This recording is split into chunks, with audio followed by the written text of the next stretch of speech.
Vamos a hablar ahora entonces de ya habiendo dilucidado cómo sabemos que nuestro ADN es nuestro material genético y no la proteína, porque inclusive en las células humanas, recordemos, el ADN está combinado con proteínas. Entonces alguien puede decir, ¿cómo sé que el ADN es la que guarda la información y no las histonas que están unidas ahí? Tenemos dos clases de ADN, ácidos nucleicos. El DNA o ADN, que es exactamente lo mismo, el DNA es la sigla en inglés, pero lo tenemos tan cotidianizado que es muy difícil que lo escribamos así. Normalmente los científicos no escriben ADN ni ARN, escriben DNA o RNA. Estos ácidos nucleicos son polímeros. ¿Qué significaba un polímero? ¿Alguien me puede decir? ¿Varios? Poli significa varios, mero.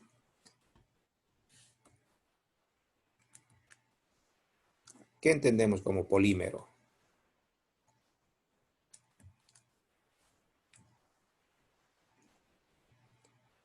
Una cadena formada por la unión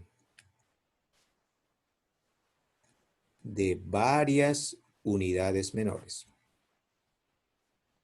Entonces, una proteína, por ejemplo, es un polímero de aminoácidos, porque una proteína tiene 80, 90, 200 aminoácidos. El aminoácido se llama monómero en la proteína y una cadena de aminoácidos entonces forma una proteína que es un polímero. Los aminoácidos se llaman también péptidos y por eso a las proteínas le decimos polipéptidos. En el caso de los ácidos nucleicos, el monómero se llama nucleótido. Entonces, ADN, ARN, ambos, en principio, son polímeros de nucleótidos. Muchos nucleótidos unidos en secuencia. Como estamos viendo aquí, el ADN es una cadena doble de nucleótidos. Vamos a ver en qué consiste el nucleótido. Supongamos que este es un nucleótido, este es otro nucleótido, este es otro nucleótido, este es otro nucleótido. Son muchos nucleótidos encadenados. Son dos cadenas que van aparentemente en sentido paralelo, mientras que el ARN es una sola cadena de nucleótidos. El ADN es una cadena doble, el ARN es una cadena sencilla, pero ambos son cadenas de nucleótidos. Entonces vamos a recordar qué son los nucleótidos. Cada nucleótido, dice, está formado por ¿qué cosas? Una molécula llamada base nitrogenada, que vamos a representar así, BN. Un azúcar de 5 carbonos, una pentosa,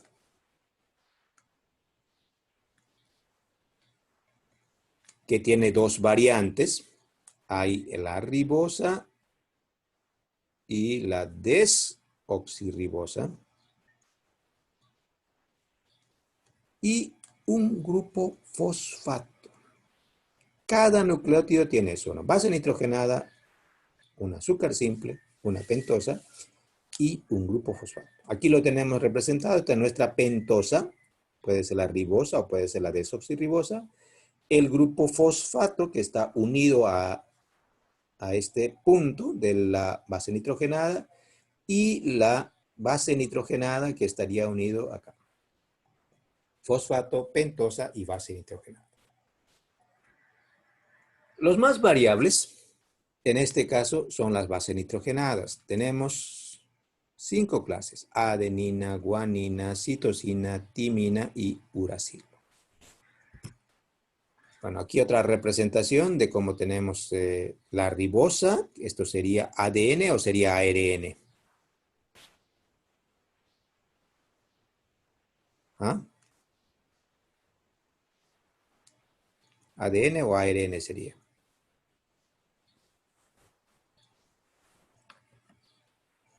Al ver, alguien que me está escuchando por ahí. Este es un nucleótido. Base nitrogenada, azúcar de 5 carbonos y el grupo fosfato. Pero les pregunto si es ADN o ARN, o no se puede saber.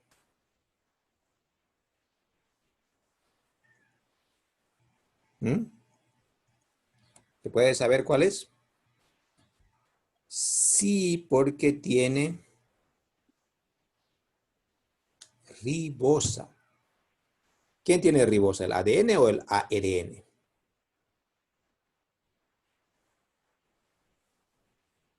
¿Mm? La ribosa está en el ARN, por eso se llama ácido ribonucleico, por la ribosa. Y la desoxirribosa está en el ADN, por eso el nombre es ácido desoxirribonucleico. Entonces, en este caso es ARN, pero bien pudo haber sido ADN, pero uno ya mirándolo así tiene que saber si estamos hablando de ADN o ARN. Bueno, vamos a comentar primero las bases nitrogenadas, que hemos dicho eran 5. Hay aquellas que se llaman pirimídicas porque son derivados de un compuesto que se llama pirimidina. Por eso se llaman pirimídicas, pirimidina. Que tiene, como ven, un grupo anular de 6 carbonos. La pirimidina tiene esa característica y tiene algunas variantes. La citosina, por ejemplo, tiene un grupo amino aquí. En la misma posición en la timina hay un oxígeno.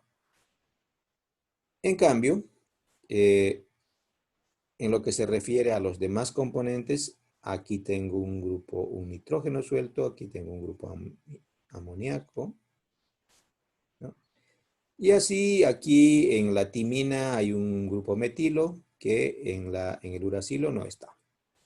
Son algunas de las diferencias que tienen, aunque el esqueleto central es más o menos el mismo. Las bases pirimídicas, cada uno para representarlas usamos la primera letra de su nombre.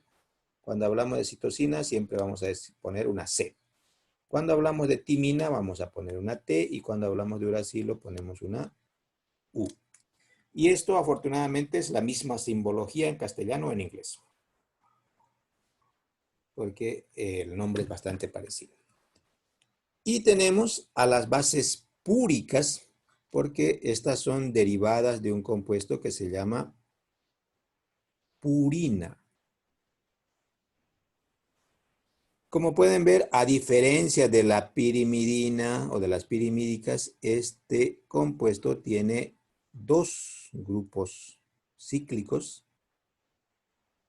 doble anillo, donde las diferencias fundamentales están en relación a un grupo amino y un grupo oxígeno que hay en la guanina y el otro en la timina y otro compuesto. Además, entonces, aquí hay también un grupo amino que aquí no hay, ¿no? Pero tienen 2 esqueletos carbonados y pueden ser adenina, que vamos a representarla con una A, o puede ser la guanina, que vamos a representarla con una G. Cualquiera de estos nucleótidos puede estar en una base en un nucleótido. Yo tengo el nucleótido, que lo anoto así, esta es la pentosa, este es mi grupo fosfato, aquí viene la base nitrogenada. Esa base nitrogenada puede ser adenina, puede ser timina, puede ser guanina, puede ser citosina o podría ser uracilo. Cualquiera, pero uno de ellos, ¿no? No los 5. Estos nucleótidos, dice, se unen unos a otros por enlaces enlaces fosfodiéster, perdón. Así se llaman los enlaces que unen nucleótidos, fosfodiéster.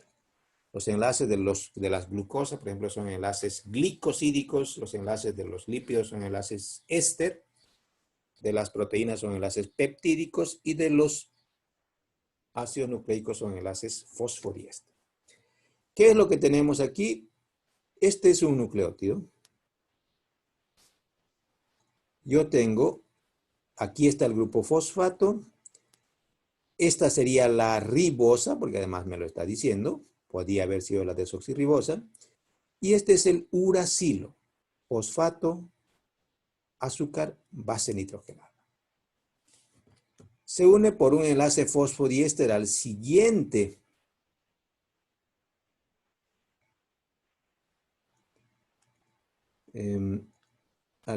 nucleótido. Ahí está el fosfato, la ribosa y la base nitrogenada, que es la guanina. Entonces, yo aquí estoy mirando un grupo de varios nucleótidos unidos, que serían 4 nucleótidos incompletos. 4 nucleótidos que están unidos por enlaces fosfodiéster. Y siempre están unidos así. Como pueden ver, la unión del fosfato a la desoxirribosa o la ribosa, o sea, a la pentosa, y de ahí otra vez se une a otro fosfato, otra vez una pentosa, otra vez fosfato y así sucesivamente. ¿Y dónde van las bases nitrogenadas? Siempre aquí, hacia un lado, pero no forman parte del esqueleto central como vemos. Las bases nitrogenadas son como espinas que van saliendo hacia un lado de esa cadena. Entonces, esa es la configuración natural de cualquier ácido nucleico. En este caso estamos mostrando una ribosa que sería de ARN, pero no siempre va a ser ARN, puede ser también ADN. El ADN, como hemos dicho, es una doble cadena. Son 2 cadenas de nucleótidos. Entonces, yo tengo aquí, por ejemplo, fosfato, ribosa. Esta vendría a ser la base nitrogenada. Otra vez fosfato, ribosa, base nitrogenada. Entonces son 2 cadenas de nucleótidos que están unidos entre sí. Esta es una cadena y esta es otra cadena. Y siempre lo representamos esquemáticamente así, como que están formando una escalera en caracol, ¿no? El ADN es la molécula más grande. Recordemos que el 1% de la célula es ADN. La molécula más grande. Bueno, en el caso de las células humanas, son las moléculas más grandes, porque ¿cuántas moléculas de ADN tenemos? ¿Recuerdan? ¿Cuántas moléculas de ADN tiene la célula humana? A ver, ¿alguien?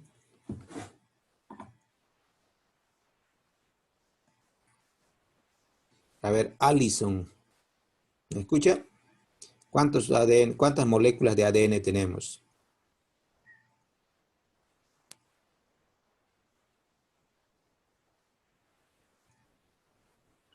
¿23, creo? 23 pares. Porque serían ya 46 cromosomas Ajá, después. ajá. Nosotros tenemos 46 cromosomas, ¿no ve? Entonces, en realidad, cada cromosoma se origina de una molécula de ADN. Entonces, como tengo 46 cromosomas, tengo 46 moléculas normalmente, aunque hemos dicho que los cromosomas en realidad, en su momento de cromosomas, como cromosomas, muestran material genético duplicado.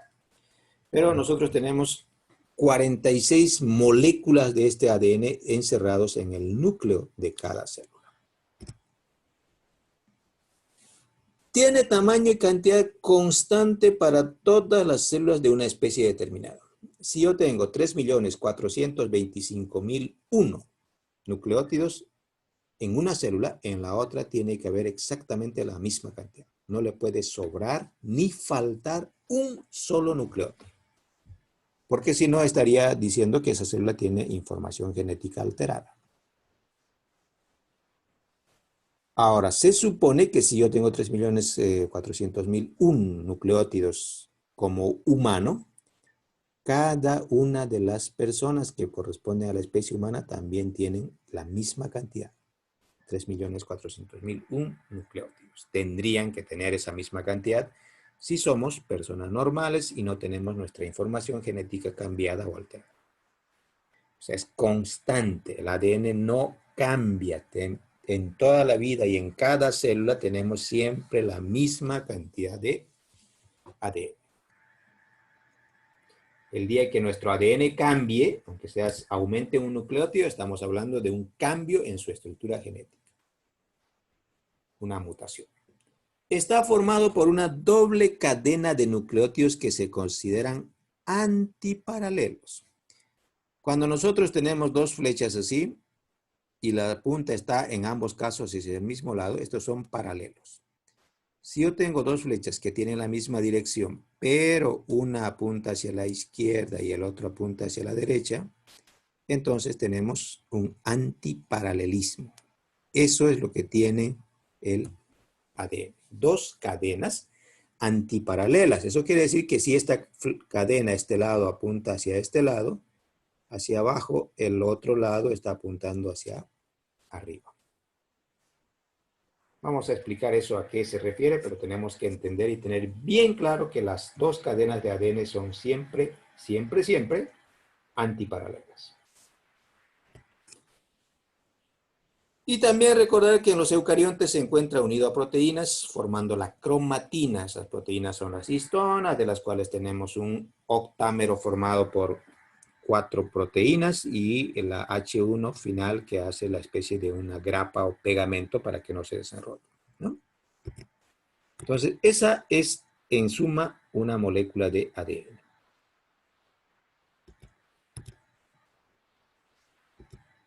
Una explicación, cadenas antiparalelas y paralelas, dice, ¿no? Paralelas cuando apuntan al mismo lado, están en la misma dirección. Antiparalelas van en el mismo sentido, pero en sentidos contrarios, en la misma dirección. Vamos a aprovechar el espacio que tenemos aquí para explicar a qué se refiere ese antiparalelismo. Esto está en relación a la pentosa, que puede ser la desoxirribosa o puede ser la ribosa. En ambos casos, el antiparalelismo se refiere a esta situación. Esa pentosa nosotros lo representamos así como un pentágono. ¿Ven? Y uno podría pensar que es porque aquí tengo un carbono, aquí tengo otro, y aquí otro, y aquí otro. Estarían los 5 carbonos. Pero en realidad no es así. Cuando pensamos en una pentosa, aquí tengo un oxígeno, aquí hay un carbono, aquí hay otro carbono, aquí hay otro carbono, y aquí hay otro carbono. Pero aquí hay un oxígeno. Alguien podría, oh, y el otro, si es pentosa, tiene que tener 5 carbonos. Bueno, el otro carbono viene aquí. Esta es la ribosa o puede ser la desoxirribosa. Cualquiera de los dos. A este lado va a venir siempre la base nitrogenada. Puede ser la adenina, puede ser la timina, la guanina, la citosina, etc. La base nitrogenada está siempre unida al carbono 1. Este es el carbono 2, el carbono 3, el carbono 4 y aquí está el carbono 5. Ahí están los 5 carbonos. Entonces ocurre que el fosfato, que es parte del nucleótido, va siempre unido aquí. Este es un nucleótido. Está el fosfato, la ribosa o la desoxirribosa y la base nitrogenada. Ahora, si yo quiero poner un nuevo nucleótido, sí o sí voy a tener que ponerlo aquí abajo, que va a ir al carbono 3. Por eso se dice que hay que ver cuál es el extremo 3.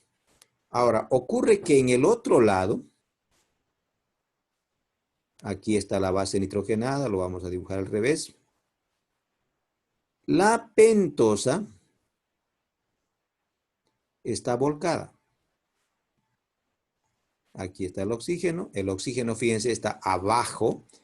Este es el carbono 1, carbono 2, carbono 3, carbono 4 y el carbono 5 que está por aquí. Aquí está unido el grupo fosfato. Y el extremo que queda libre es el extremo 3. Si yo quiero poner más nucleótidos en esta cadena, se lo tengo que poner acá. ¿Ya? Entonces, siempre el extremo 3, que es el que recibe nucleótidos nuevos, está en sentidos contrarios. Vamos a ver en el esquema, aquí está. Este es el oxígeno, carbono 1, carbono 2, carbono 3, carbono 4, carbono 5. El oxígeno, el grupo fosfato, está unido ahí. El otro, 1, 2, 3, 4, 5. El grupo fosfato está unido al carbono 5. Entonces, así está en la cadena izquierda. Y la flecha apunta hacia este lado porque yo es en este lado donde voy a poner nucleótidos, donde puedo aumentar más nucleótidos. En cambio, en el otro lado, como pueden ver, está volcado. El oxígeno está apuntando hacia abajo, carbono 1, perdón, aquí era el carbono 1, aquí es el carbono 2, 3, 4 y el 5. Y ahí va el fosfato. Aquí va el extremo 3. Carbono 1, 2, 3, 4 y 5. Y a ese va el fosfato. Este es un nucleótido. Este es otro nucleótido. Bueno, en realidad incluye, esta es nuestra base nitrogenada. En este caso es una guanina. Y en este caso es una timina. Entonces, por eso decimos que son antiparalelos. Y como vemos, vamos a terminar en un momentito, se nos ha acabado el tiempo. Las bases nitrogenadas que siempre iban al centro, aquí tengo una citosina, se unen siempre con la guanina, formando, como ven, 1, 2, 3 enlaces. Entre la guanina y la citosina pueden formar 3 enlaces.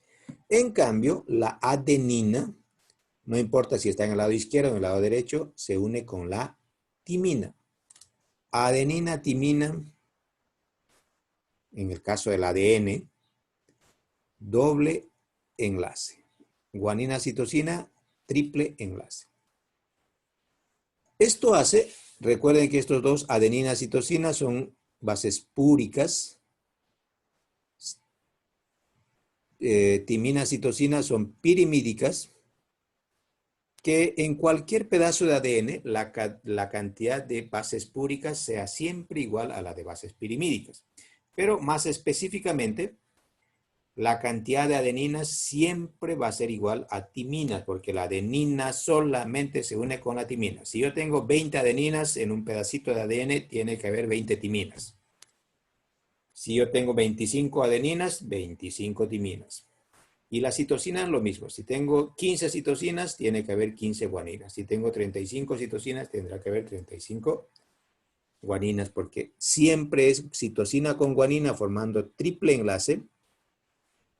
Este se llama enlace puente hidrógeno. Es por atracción eléctrica. No es un enlace con que comparten electrones como un enlace covalente, un enlace iónico. Solamente por atracción eléctrica que se unen las bases nitrogenadas, se atraen entre ellos. Y es un enlace muy fácil de romper, porque no es un enlace químico real. Y entonces nosotros tenemos aquí, como pueden ver, este es un nucleótido, ¿no?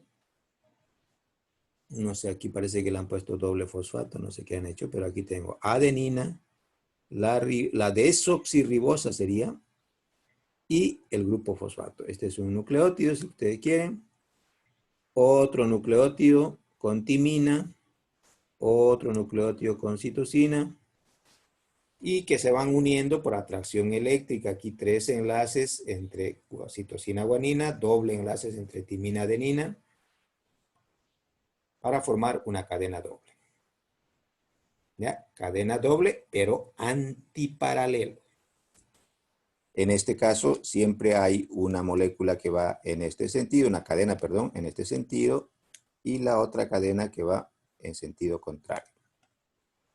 Entonces ahí se van, o sea, decir que se va a añadir aquí, por ejemplo, un nuevo nucleótido, este seguramente no va a poder añadirse, ¿no? Porque tendría que estar en este lado de acá para poder añadirse en la cadena de ADN.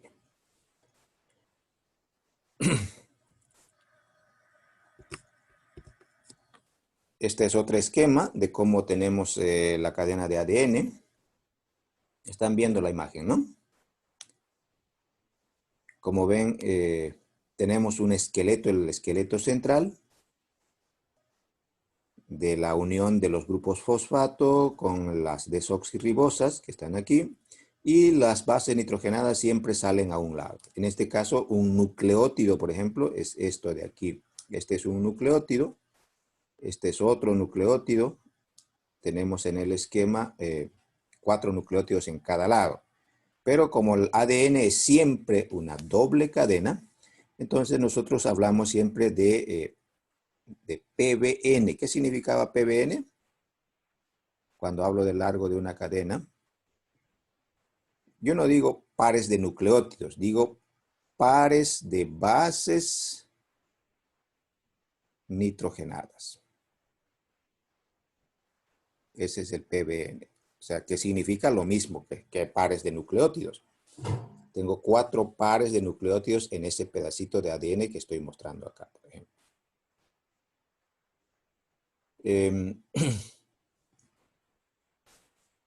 Naturalmente que en el esquema que nosotros estamos viendo está muy ordenadito, muy aplanadita las moléculas. Eso no es así, están todas las moléculas, los átomos amontonados. Por eso ha sido muy, muy difícil establecer la estructura que tenía este ADN al principio, hasta que en el año 1953 se desentrañó este misterio que tenía de cómo estaba conformado el ADN. Y básicamente lo otro que tenemos que tener presente es que este nucleótido de aquí, por ejemplo, que abarcaría hasta acá, es exactamente igual a este de acá. Tiene casi lo mismo. ¿En qué se diferencia?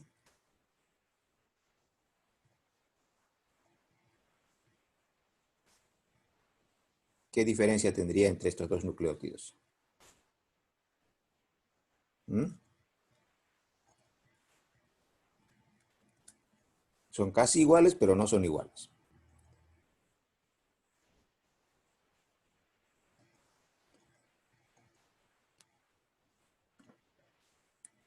¿Alguien de los que está escuchando? A ver, ¿en qué se diferencia?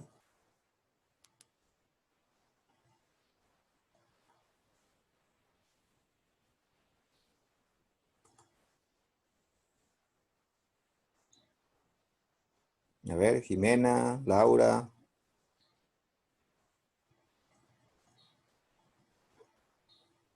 Tengo aquí la lista. ¿Alguien me puede decir en qué o no le ve diferencias?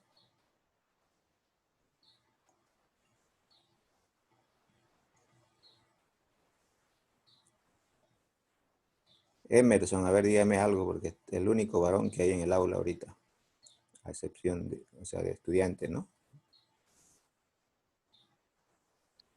Por la timina y la citosina. Exactamente. O sea, la base nitrogenada, esto de aquí, el fosfato y la desoxirribosa son lo mismo.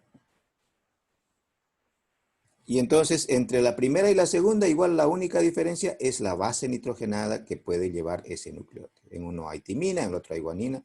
Pueden haber, si yo pongo aquí un nucleótido con timina, va a ser exactamente igual. Entonces, esto lo que nos muestra a nosotros es que no es importante saber que hay fosfato, que hay desoxirribosa, porque ya lo sabemos. Es importante saber qué base nitrogenada tiene ese nucleótido.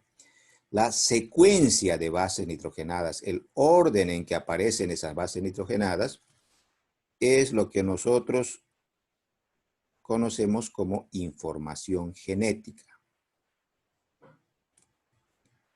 O sea, la información genética no es otra cosa que ese orden en que vienen estas bases. Y se supone que el ADN es una molécula universal, que es la misma molécula. Si le quitamos las proteínas, el ADN de una persona, un pedacito de ADN de una persona es exactamente igual químicamente al ADN de un ratón o de una bacteria, de una arquibacteria, por ejemplo. ¿En qué van a variar? En que las bases nitrogenadas no van a ir en el mismo orden. Y por eso mismo es posible que yo pueda agarrar el ADN de una persona, un pedacito del ADN, y ponerlo en una bacteria, por ejemplo, como se ha hecho, ¿no? Y así hacemos los transgénicos. Químicamente son las mismas moléculas, solo que cambia su secuencia de base nitrogenada.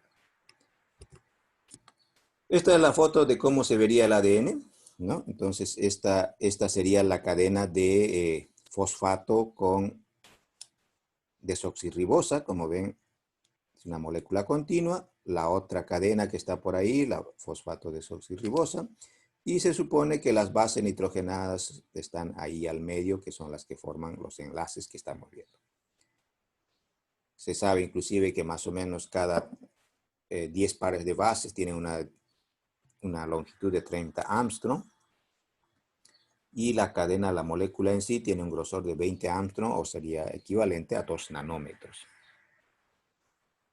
Entonces, casi siempre cuando nosotros pensamos en la información genética de una molécula, solamente anotamos las bases nitrogenadas, porque es lo que me va a dar la información genética que yo estoy buscando. Si quiero saber qué información genética tiene un pedacito de ADN, lo que quiero saber es qué bases nitrogenadas tienen esa cadena.